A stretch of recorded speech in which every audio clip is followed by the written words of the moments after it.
Hello, everybody. This is Henry Schneider with the Business Performance Podcast. And today it's my distinct pleasure to talk with Alan Knitowski of Phunware, Kane Capital, and Curo Capital. He's had a long and interesting career, and happy to have him on the show today. Hey, thank you for having me. Always great to kick off Mondays this way. Yeah. So, Alan, before we get started, would you please briefly describe Phunware, about 25 words or less, something about your customers and the kinds of products and services that you provide? Yeah, so actually Phunware is just an enterprise software company. So people standardize on our platform for all their mobile initiatives across the Fortune 1000 in the same way that a company might standardize on Microsoft Office for Productivity Suite or Salesforce for CRM. We have a bias towards iOS and Android devices and experience, but we really focus on bringing to life how do you engage, manage, and monetize massive mobile audiences, devices, and applications. So how long have you been in business as Phunware? We've actually been in business for a little over 10 years. So we started in February of 2009, not too long after the iPhone came out and the iTunes App Store was created. And back when we started, only 2% of the world's internet traffic was mobile. Now that's 70%, 70.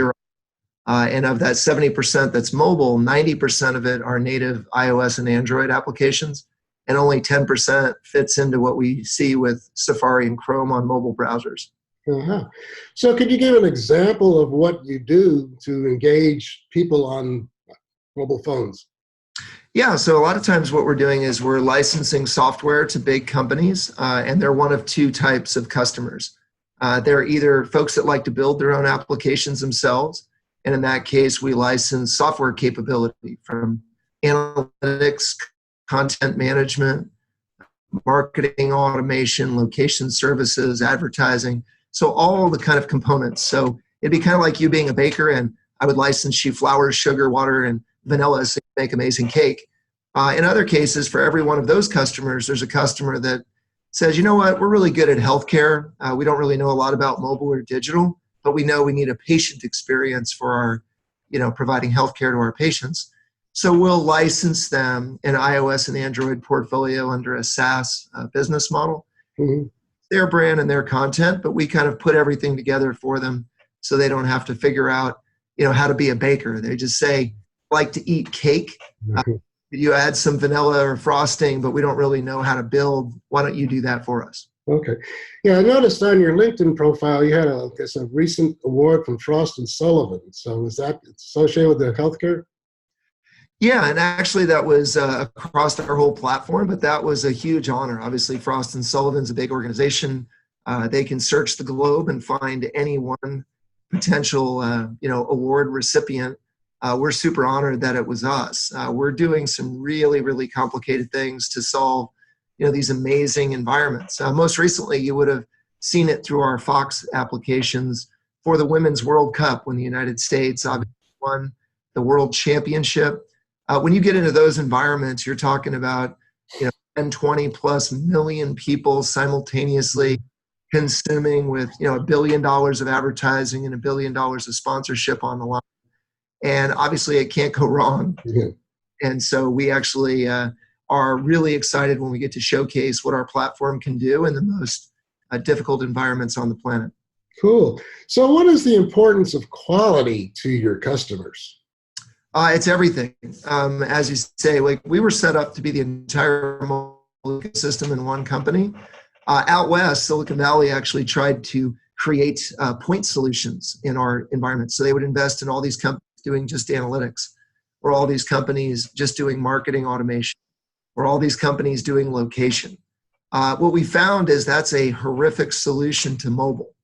All the things that we built for these devices like you and I are talking on through PCs or laptops, that software is 20, 30 years old, and it's all designed for the internet. When you go mobile and you're dealing with mobile first and you have one of these devices, you need whatever you want, wherever you're at, whenever you feel like, in your own selfish interest. And all that software didn't port from the desktop to mobile. As we know, Microsoft dominated the operating system, and now it's 96% iOS and Android from Apple and Google. And foundationally, that is a very, very different problem. And we're really excited because we get to reach basically the world's population. Our goal is always to say, can I get a Phunware ID for every human being on the planet that had a device touch the network through their favorite brands and applications that run our software? Okay. So so the people using the cell phones, do they know that they're going through your applications, or is it? A lot of times Phunware is invisible. Remember the old BASF commercials? It'd be like, we don't make the table, we make it stronger. We don't make the color, we make it brighter. But a lot of times what we're doing, Fox is a great example. Whether it's Fox Now for their content, for their networks, for their shows, whether it's Fox News, whether it's Fox Sports, whether it's their internet properties, we actually provide the software to enable them to be able to engage, manage, and monetize these massive audiences around the world at scale. And as it should be, it just works. Cool. The alternative of using someone like us is to try to get 10 or 12 or 15 different point solutions, all of which that work really well by themselves. But when you put it all together, they typically fail. You've seen that in something like HBO Go during Game of Thrones. TV network crashes. If you like golf, you might have saw Tiger Woods and Phil Mickelson doing a $9 million pay-per-view event in Las Vegas. What they have to do, they had to open it up for free. Why? Because it crashed. They couldn't make it work. And we actually excel at making sure to keep like 0.01% downtime on 4 billion transactions a day, Wow. a petabyte of data, 1 billion active devices, and hundreds of thousands of transactions per second. And that's really why we cater to the Fortune 1000, because the biggest brands with the biggest budgets, with the most money on the line, and honestly, the most finicky mobile audiences in the world. Because I don't know if you see kids, they don't like that mobile experience. They just hit delete. And that's pretty fatal for a brand if you get deleted on that device that's in your hands 24/7. Sure. Yeah. So what are one or two of the biggest myths or misconceptions out there when it comes to quality or business performance? Well, the biggest things, and we see this all the time, is people think they know scale because they learned how to scale the internet. Mm-hmm. Way back when the internet had problems, the switches and the routers didn't always work, the quality of service, the service level agreements, everything under the sun that could go wrong kind of would go wrong. But when you go to mobile, very, very large companies often believe that their application program interfaces and their infrastructure can handle these massive mobile audiences. Mm-hmm. What we find is that understanding the scale of the internet is interesting, but it really doesn't apply to mobile. It'd be like having 1 million people simultaneously trying to go through a single door to get into an office. And you need to be able to generate traffic. You need to be able to try to snap every single interface, because a mobile experience is only as good as the weakest element within that application. Yeah. So where is that weakest element? Is it through the service providers or what? So it depends. I wish there was one magic answer. It's a spectrum, but you're correct. It starts at the chips that go in the devices that touch the network. It goes up then to the devices themselves and what capabilities they have and how fragile or buggy the software is in the operating system. Then, more importantly, it gets up into the network equipment. So when you're outdoors, we all use GPS with an X and Y coordinate. When you go indoors, you need to have great wireless networks, right? You have to have high and low density Wi-Fi, physical and virtual beacons, all the things that provide the triggers between you and I being indoors or outdoors or onshore or offshore, on the ground, in the air. All those things combined with the bandwidth, the hardware and those networks actually play a huge factor. And then the rest of it is the applications themselves. Mm-hmm. Are you getting all of your content and all your media streams from a single source? Are you getting it from multiple sources? Live events are, of course, the worst. So we've done the Super Bowl, We've done WrestleMania. We've done the World Cup. We've done the Daytona 500, the Oscars, the Grammys. When you're talking about the top 10 live events in the world, you're talking about, as I said, $1 billion usually, sponsorship, another $1 billion of digital rights. My favorite was remembering when the San Francisco 49ers played the Baltimore Ravens in New Orleans for the Super Bowl, at the game in support of the NFL. And you remember the lights went out and they stopped the game. But our mobile applications were up for the NFL, and everybody shifted to NFL mobile because they couldn't do anything in the stadium. And that's really exciting to see examples like that. Cool. So that kind of makes you wonder, how do you handle issues with China? Because I do a lot of traveling in China, and they're, all bets are off on internet connectivity. Yeah, so what we've tried to do in software is to actually assume all that can go wrong will go wrong. And in fact, when we beat Google for Kaiser's business across more than 700 hospitals and medical centers in the United States, the use case was literally this. Grandma's in the basement. There's no network. There's no hardware. You have to give her turn-by-turn directions and get her to the 4th floor for her x-ray. And on top of that, she is blind, she is deaf, and she's in a wheelchair. Ready. As you might imagine, that's a pretty complicated thing because you're trying to assume, how do I cache the information that's needed and the business rules and the navigation on the device in the application? You have to then program the software to be able to be smart enough. We, in our case, do 10 100 millisecond cycles so we can get sub 1 second blue dot experiences, which is what you're used to on Apple or Google Maps outside. And then you have to use a lot of machine learning and a lot of artificial intelligence to train the models based on patient usage. Where do you expect people to go? What is static or dynamic in the hospital? How do you look for all activities, including even the sensors that are on the device itself? And then we even overlaid that to say, okay, what happens if I'm now in the air instead of on the ground, like when you're flying? What happens when you're on a cruise ship and you're in the middle of the Gulf of Mexico en route to the Caribbean? What do you do then?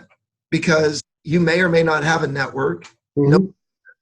And then even when you have beacons, a lot of times those little beacons have adhesive that are falling off because of the seawater spray. So a lot of these environments get very, very difficult. And when you talk about China, I mean, look, it's been a hot button topic of conversation for everybody.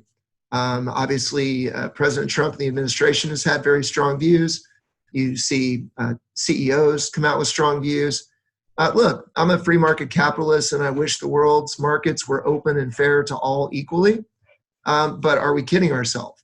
Anyone here really believe that you're going to have a fair and transparent trading partner if one is communist or socialist and the other is capitalist? Right. You have to really look at this. And over the last 2-3 decades, forget about, Donald Trump or this presidency or anything else. Let's focus on the fact that we've had Republicans and Democrats in office, Republicans and Democrats running both houses of Congress. And why will nobody do anything about it? Intellectual property is stolen. If you want to Huawei and the controversial topic, they reverse engineered every single switch and router at Cisco. Down to the same color, the same nomenclature, the same bugs in the software, the same mistakes in the documentation. I worked and sold my first company to Cisco. And I assure you that Huawei is nothing other than Cisco's systems stolen. Yeah. That's fine, right? They're able to block off their own market. If the market was fair, you would have Facebook and Twitter and lots of other big companies, and Google would have access, but they don't. Yeah. And really frustrating. I was on a flight from the United States to Korea, and I stopped by the lounge, long flight, and there was a whole bunch of people from all over the world that were on that flight. And some were from Japan, some were from Australia, some were from the US, Canada, and even a few from Europe. And you know what uniformly every single person said? A lot of them were running their own companies or all going over business deals. And they're like, all the Chinese companies get access to all of our markets, and I can't sell my product in China. And when that's happening, why in the world should we allow everything to come to the United States? And if you want to forget about China, let's jump to Germany. When Merkel was sort of unceremoniously pressured to leave office, let's take a different industry, automotive. W, Audi, Mercedes, Benz, Volkswagen, Porsche, and what happened? They put tariffs on US vehicles like Tesla and others, Ford. And they finally got to where they had 25% tariffs if we shipped into Germany. And if German companies shipped here, 2.5%. Merkel was forced out because her own population was furious to say, what do you expect the United States to do? You have a tariff that's 10 times worse, and you think they're just going to take it? They're going to give you the biggest market in the world for consumers, allow you to endlessly sell in. And I own an Audi. I own a BMW. I've owned a Mercedes before. But are we kidding ourselves? Like, if everyone had fair, free, and open trade and open markets, all of us would love to see no tariff. Yeah. But I would. Trade wars aren't fun, but sitting back and just getting screwed decade after decade is not a solution. Right. And it makes it difficult to kind of balance things around too. So let's kind of, coming back to business performance, what's the biggest challenge that you at Phunware face with respect to business performance? A lot of it is just understanding and knowledge. We have a lot of folks who meet, I'm 50 years old now, but a lot of folks in their 50s and 60s and even sometimes early 70s that are running Fortune 1000 companies. They had to learn the internet. They were finally getting their arms wrapped around the internet. Along comes social. Now I got to learn that. And then along came mobile. And literally in that 10-year window that we've been around, like I said, 2% of the world's internet traffic to 70%. Most big companies are not set up for the velocity of that kind of product cycle. And typically mobile changes every 2 to 3 months. That means there's 4 to 6 business cycles every year. That's a blistering pace. Yeah. Companies are not set up to be able to go from an idea to launching in a global scale in a 3-month window. And then every time operating systems and device changes, there's just too many things for them to keep track of. So what we try to do is help educate them, evangelize. What is digital transformation? When you think about that, then you say, okay, there's nothing different anywhere I go speak, other than if I'm in healthcare, I talk about the patient experience. If I'm in sports, I talk about the fan experience. If I'm in the hospitality industry, I'll talk about the traveler experience. And if I'm in retail, I might talk about the shopper experience. But the functionality, we all do the same thing. With this amazing device, we download our favorite applications, whether it's for banking or insurance, or you want to watch, Netflix or WWE Network. We use them all the time, every day. No one knows who builds them. No one knows how they work. You just launch it and you want what you want right now. And if you don't get it, you find an alternative. And that's what help brands specialize. Okay, so that kind of also brings to mind about cybersecurity and threats. So how do you deal with the vulnerabilities and all these interconnectedness with the mobile devices? Yeah, that's an interesting question because, again, you're only as good as the least common denominator of the worst possible platform. So the more things supported, especially on the Android side, you have a lot of craziness that can go on. There's multiple versions of Android, multiple devices, some have different capabilities. You always have to design for the memory, the processing, the screen size and resolution. Those are dynamic and they change. And then when you overlay it to your point about networks, Phunware is not going to change the operating system that Apple or Google provide. Phunware is not going to change the devices that are created. Phunware is not going to regulate the networks in every country around the world and what you can do on, do you have 3G, 4G, 5G? Are you on LTE? Are you getting enough bandwidth up and downstream? Are you in a prepaid or postpaid market? because different emerging economies have wildly different access problems. You and I go to the Philippines, it's very different. To your point, you go to China, very different. It really just depends on where you're at. So security is always going to be the battle between the hacker on one side, the person who went to Cambridge, Harvard, or MIT on the other, and someone else who's from Stanford or University of Phoenix. And everybody is trying to find vulnerabilities. Try to do is, as much as possible, is to assume that that which can go wrong will go wrong. You try to use multi-factor authentication when you're dealing with logins, but we allow each brand to come up with their own systems. I would say that as a side note, especially when you touch blockchain or anything with cryptocurrency, it angers me to no end that carriers and brokerage houses and banks allow two-factor authentication to be through a text message on your phone. If you've ever seen an attack on someone's crypto account, what happens? Wait till 1, 2, 3 in the morning. They will port your phone number because they'll get your cell phone. And when they port your cell phone, what's the first thing you do when you do password reset? You get a text message now going to the person who just ported your phone to a different network they control. And now they're logging into your accounts because you're using a text message of a compromised phone. I always recommend to people, if you don't, you should never, ever, ever trust anything to a text message for two-factor. It should be legally allowed, in my opinion. What you use are things like Google Authenticator or Semantic VIP, because then you have to have your device. Right. And you're going to have a 4, 6, 8-digit code that's dynamically changing every 20 or 30 seconds. And even if someone ports your phone, then you can find a means to protect yourself. You now understand that these hacker groups are starting to now just simply pay off people working at carriers.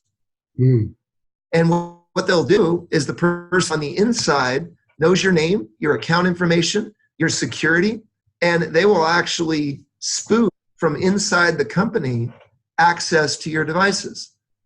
And you should go into every carrier you have, especially if you have kids, and say, no one is legally allowed to port my phone ever, without having not only login credentials, but specialized PIN numbers, and that you have to be seen in person with a passport or a driver's license during business hours at a physical store location. And I say that as I've watched people from friends of mine, myself, others, where they try to do this, and we'll have a corporate account. They'll try to say that the person was in a different state in the middle of the night at a retail store, and they'll fake all of the credentials. If they're porting on the same network, not even going from like AT&T to Verizon, but just staying at AT&T, you will lose what you own. And I don't understand for the life of me why banks, brokerages, financial institutions, and others, even your US Gov login, if you want to access Social Security or TSA or Global Entry, they mandate that you have Google Authenticator and a dynamically changing thing, even for that. Yeah. So, can you talk about your childhood and what defining moment happened to you that kind of inspires you to be the businessman you are today? Yeah, it's kind of two things. One's parent related and one's personal related, I guess indirectly tied to parents. So first of all was basically that I didn't really grow up. When I was 16, I was 5'1", off to college. I was about 5'4", 1, Alan, which is pretty funny. Excuse me, could you start over again? We got bandwidth problems. So. Oh, okay. So two things are actually kind of influenced me to kind of radically alter what was going on in my life. One was that I was kind of a late bloomer. So when I was 16, I was about 5'1", 103 pounds. When I was 18 and went to college, I was about 5'4" and weighed about 110 pounds. Now I'm about 6'1", 190. I didn't grow to almost the end of my freshman year of college. And so even though I played sports and did really well in school, I was fortunate to be a valedictorian in my high school class, and I always played every sport under the sun. So I could fit into both crowds, but you can imagine how much more difficult it is to play when you're 5'1", 103, when everyone else is growing, and when you're dealing with football and baseball and basketball and things like that. So it taught me very good as not only how to perform with a lot of people that probably were better equipped than me to be able to play those sports. When I was going for interviews to try to get into the U.S. service academies, West Point, Annapolis, Air Force Academy, Coast Guard Academy, I had congressional folks, even going down to Senator John McCain, because I was from Arizona at the time. And they have committees of people that stand back and like to cast judgment. And I was actually told, you're too small to do anything. You could possibly be in the United States Army. You couldn't carry a pack. You would be a liability to other soldiers that you were. And nothing gets you more upset and a chip on your shoulder than being told your whole life what you can't do. My parents neither went to college. They were both blue collar and worked hard. My mom was a junior high library assistant. My dad was a mason. I learned how to do some real heavy manual labor and realized I don't want to do that for my whole life. And when I was finishing middle school, my parents told me, hey, even if we were wealthy or even if we had enough money to send you to college, we wouldn't give you a penny because if we did, then you wouldn't have earned it and you wouldn't appreciate it. That was hard to hear, but I ended up working my tail off throughout 4 years of high school. I finished first out of my 360 folks that were in my class, and I was valedictorian and managed to get now merit-based scholarships all over. And I ended up taking an ROTC scholarship because the only thing I had to cover was room and board, and the institution I selected had a special program. If you used ROTC, they would pay your room and board. Yeah.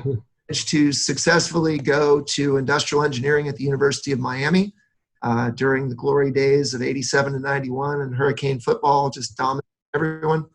And then I did well enough there, finishing first in industrial engineering, first in military science, that I was given an educational delay. I got to go to Georgia Institute of Technology for industrial engineering. Sadly, even though I was commissioned as a pilot and I wanted to fly an aviation branch, so now we have Top Gun 2. But I had Top Gun 1, the original, which motivated me in high school that I wanted to fly. And so they yanked my pilot slot in the United States Army. They actually put me in the United States Army Corps of Engineers. They sent me to Ranger School. All I could think of is as one of those fortunate 6-7% that go through all 4 phases straight without being recycled for medical, peer, or performance. Because the only thing worse than doing that school for 2.5 months would have been doing it for 3.5 or 4 months. And managed to graduate, became an airborne air assault ranger, and I was deployed to the DMZ for the 1994 nuclear weapons inspections in North Korea. So, right now, like every day I'm talking to you or doing things, I get to eat, sleep, see my family when I'm not traveling and nobody's shooting at me, so this stuff isn't really that bad. And I run Phunware with Randall Croter, who's an ex-West Point Army Ranger. Wow. Between the two of us, he did his stuff over in Iraq and Afghanistan. But it's easy for us to keep a very even keel, understand that you have a lot of people who have a lot of opinions. This stuff is really, really hard. And he and I are very good working together to be able to focus, because much like the military, when you're doing young companies, you never have enough people, time, resources, planning, and you still have to get thrown into screwed up environments and execute anyway. And it prepares you better for Fortune 1000 customers when things can and will go wrong, and being able to understand how to plan for everything possibly getting screwed up. Yeah, I would imagine that what you face in business does not compare at all to being in the DMZ. No, I mean it's the stakes are very high as well. I mean, the only difference is you're not really necessarily saying life or death. Mm-hmm. Dealing with millions, tens of millions, hundreds of millions of dollars. As I was saying with some of our customers, they're dealing with $1 billion+ of sponsorship, another $1 billion+ of digital rights, and things can't go wrong. Right. doesn't work that way. Yeah, I mean, you don't want to cause anybody that size to fail. It's really important that you support their success. You got it. So, what kind of recent successes you had? You talked about being with the NASDAQ on July 12th. Can you talk about that a little bit more? Oh, just a moment. Yeah, no worries.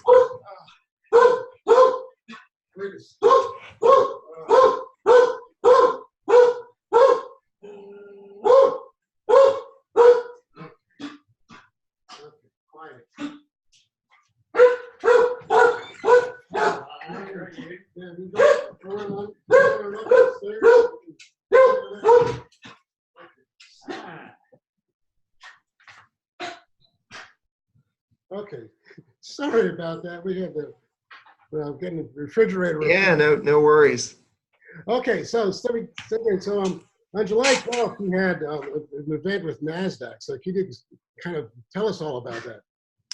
Yeah, so we actually went public on the 26th of December, right after the holidays last year. So we've only been publicly traded for about 6 months. But if you remember, the day before Christmas, Christmas Eve, the market was down about 1,000 points.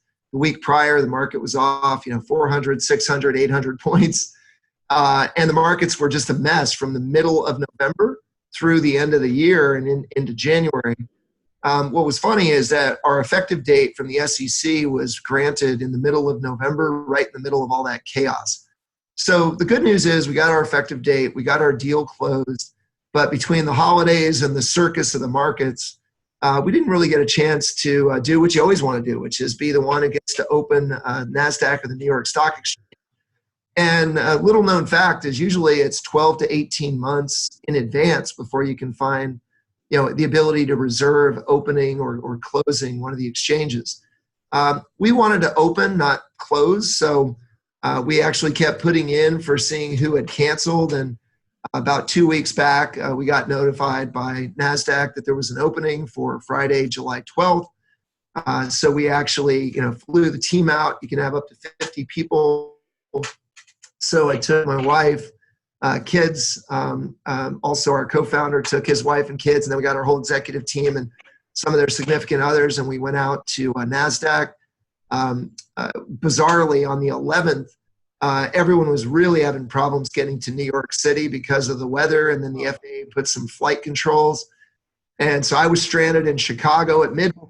I had to take a lift up to Chicago O'Hare, booked multiple airlines. So long story short, it was people from all over the place were coming in. Everyone ultimately made it. I think we were one of the last ones to arrive 4 a.m. And 4 hours later, we had to suddenly be up and prepared to open NASDAQ. So great event, wonderful celebration of our employees, investors, partners, customers, to open NASDAQ, and then you get to go out in Times Square, a little bit of a branding event. And it just is a wonderful morning to kind of celebrate a staggering amount of work. I don't know what the exact percentage of companies that are founded that ever get to the U.S. public markets on NASDAQ or the NYSE, but it can't be a big percentage. And, after a decade, that was just a step. And now we're ready for the next decade of how do we grow and scale a massive public company. Because we'd already sold 3 other companies before Phunware. We never built this company to try to sell it. We built it to become one of the foundational companies of our time, to win an era of computing, and just focus on 10x growth. Like sales, 10,000, 100,000, a million, 10 million. Market cap, same thing. 1 million, 10 million, 100 million, a billion, 10 billion, and keep growing. And that's what kind of gets us out of bed in the morning. Cool. That is really inspiring. So, what advice or golden nuggets do you have for other entrepreneurs or people who are looking to follow a similar path, maybe not competitors, but looking to achieve the same type of success you've achieved? Well, the biggest thing is understand that the deck is stacked against you. Understand that nothing in life is fair. Understanding that no one's entitled to anything. Understand you can do everything right and it can blow up in your face. Mm-hmm. the market could be so strong that you're doing one thing after another, wrong, and you could be very successful. Mm-hmm. So I always tell people, never confuse how powerful markets can be during windows of time with your brilliance of operational execution. So it wasn't like all the way from 1990 to 2000, people like Dell and Cisco and Intel and Microsoft were amazing. And then they got a lobotomy on millennial 2000, and suddenly Dell and Cisco and Microsoft and Intel were a mess. And the reality is that's what happens when the PC penetration was 0, Mm-hmm. and then it went up to 150%, and you went from a non-existent market to a mature market in 10 years, and then a replacement market, and in the United States and Europe, and then you have to go through the next wave of growth. Right. Microsoft missed mobile, Intel missed mobile, they didn't even have mobile chipsets, and then along came people like NVIDIA, and along came Amazon, and along came Google Cloud and all these other things. Let's not forget, Larry Ellison's brilliant. I admire him at Oracle unbelievably. But they missed the cloud pretty hard. Now they're scrambling to catch up. Steve Ballmer missed pretty much everything. But Satya Nadella was smart enough to say what we said when we started Phunware: mobile, cloud, big data. This isn't hard. Now, when little old Phunware says it, no one really cares. Yeah. See these starts and stops. That's why, when you look at it from an entrepreneurial perspective, I have immense respect for someone like Elon Musk, because you do PayPal, you do Tesla, you do the Boring Company, you do SpaceX. Now they've got, Neuralink. That is fantastic. It's like the Steve Jobs of going from Apple to Next to Pixar to all these things. Mm-hmm. The mark of unbelievable entrepreneurs is doing it multiple times. A Twitter and a Square. Good for Jack Dorsey. Those people really, really impress me. But this stuff is hard. With our co-founder, who's our CTO here at Phunware, you know what we provided as collateral for our data center and computers that we bought from Dell? Our house. Wow. When you actually see some of these spectacular successes and all the money you see people making, please understand that people have, had nothing. Right. Yeah. They put their house on the line. Get up out of bed in the morning that you lose your house. The stories of Elon Musk, all that success, and what? He was broke, sleeping on friends' couches. Mm-hmm. Because while he was wealthy on paper, he hadn't sold any stock. Yeah. He was cash poor and asset rich. Mm-hmm. And now that's changed. But you just have to understand that no one has a God-given right to be successful. Mm-hmm. And everything that can possibly go wrong will go wrong. I'm sure Phunware should have died 4 or 5 times to date. And the thing that scares me every day of the week is everything that can go wrong to make it not work. And so I think it's great to be optimistic and excited and passionate about what you do. And then you should plan as if nuclear winter is upon you. Yeah. Half empty, not half full. It's got holes in the side and it's turpentine instead of water, because Murphy's laws of startups are just like Murphy's laws of combat. Yeah. A mess. So if you were to start Phunware all over from scratch today, what would you do differently and what would you keep? Well, so the biggest thing I would do differently isn't the vision. Having a vision that says I'm going to reach every human being on the planet with a device touching a network through their favorite brands and apps that happen to run our software, that's as valuable today as it was then. It's true north of the greatest mobile experience you can provide for the world's population. Just like Amazon has 3 pillars of due north, and it's never changed and it never will. More products, faster delivery, lower prices. Mm-hmm. Bezos is nowhere to be found.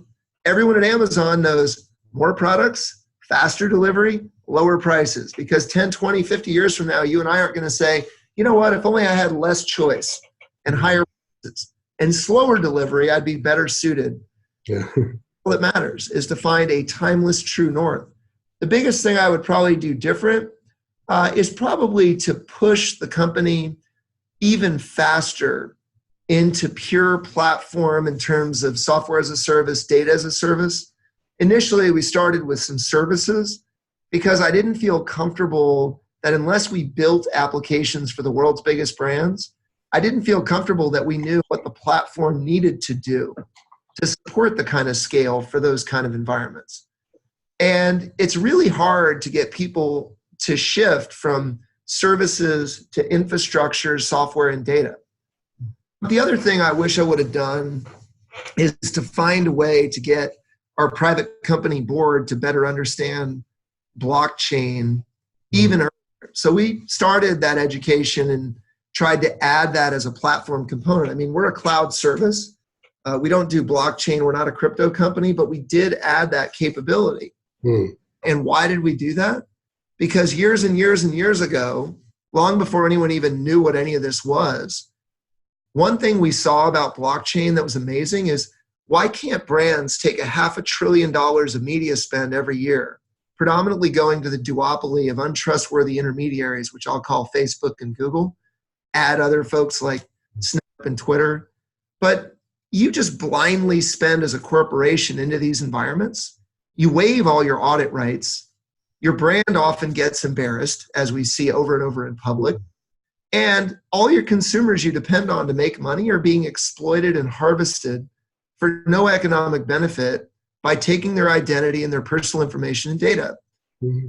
I really had to go through a lot of battles. It took a couple of years and we got there, but I wish I could have gotten our board to get on board faster with the reality that brands don't want to be embarrassed. They want to reach audiences who are opting in because they're getting compensated for their voluntary participation, the providing of their personal data and information. Because we believe and always have believed that Phunware, each Phunware ID is unique to someone whose God-given basic human right is to own their own identity and all their data and information. And if you want to see how bad this problem really is, later this month on July 24th, coming up on Netflix, watch The Great Hack. We added Brittany Kaiser, who's the whistleblower at Cambridge Analytica, to our board to focus on own your data. And what we want to do is to change the nature of $500 billion that is being blindly spent with no audit rights to exploit human beings and put them in charge of themselves, allow them to opt in. Because if I say, hey, I want to refinance my house in 30 days, you don't have to market to me through these blind things that you don't know. I'll just wave my hand and say, I'm right here. You are going to provide something of value and you're going to pay me. I'm all in. And we think every human being should be able to be empowered to do what they want when they want, opt in or opt out on a brand by brand basis, because my relationship with Star is different than my relationship with the Austin airport, which is very different than my relationship with Wells Fargo Bank or USAA. Okay. Value to each of them are different. So thank you. Brands need to stop talking about it and to start acting on it. So we could go on and on and on, but we're running out of time here. This has been fascinating. So kind of wrap things up. How can someone get in touch with you to learn more about what Phunware does and what you do? Yeah, the good news is we're a publicly held company, right? So we trade on NASDAQ as PHUN is our ticker symbol. We believe that people can jump on investors.phunware.com and we have every bit of information, including all of our filings. We believe in open, candid, transparent dialogue. We've obviously published our Ks and Qs and everything we need to be a public company. We have fully audited everything, and we value that transparency. So that's one part. Also, if there are customers, partners, or others that are trying to do digital transformation and mobile better, we have direct access. We always provide investor relations at phunware.com as a website. And then we have all of our contact information, including ways to reach us directly, both at phunware.com, phunware.com. And then also if we have people that want to learn more about blockchain and this evolution, because we want Phunware to be a safe on for the Fortune 1000 into this new world of technology, the same way that they went through Red Hat, now IBM, to get access to open source and Linux. And so we would love to engage people. And we have funtoken.com and funcoin.com, which are both ways that we've provided a dual token ecosystem for both US residents based on regulation excluding residents of New York, And then we have a utility token separate from that security token for the world's population, excluding the United States and Canada. We want all of the governments around the world to figure this out and to provide the appropriate regulation. Right now, we're at such the bleeding edge that we're establishing how this is going to work. Yeah. We're even trying to help the SEC because there was no gap accounting for blockchain or cryptocurrency from either FASB or the SEC, which was shocking to us when we went through the registration process. Okay, thank you. Alan, you're a fantastic storyteller. I've really enjoyed all your great advice about from childhood all the way up through today. And I'm sure our viewers are going to find your story just as fascinating as I did. So thank you so much for your time today. Thank you for having me. I really appreciate the opportunity to share a story with the broader audience.